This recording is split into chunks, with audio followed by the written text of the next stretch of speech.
大家问千万字，逐工要和大家做伙来捌一日。明仔载就是旧历7月初一，就是咱咧讲的7月时啊。7月普渡，离咱台湾算已经有过了100年的历史啊。今仔日要甲大家详解这一日，咱同齐来看到，这就是史，历史的史，读史有史第2条。读史这是读文音，有人姓史。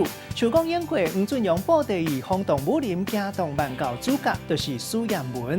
啊那古早台语字典解说史，就是过去的代志，咱讲历史。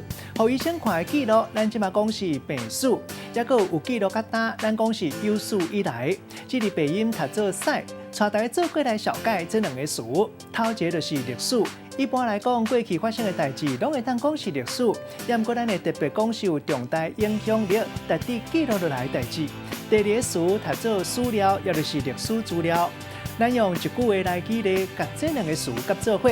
比如讲，研究过去重大事件，都要掌握有限的史料证据，兼参考时代背景，安尼才会当尽量呈现真实的历史样貌。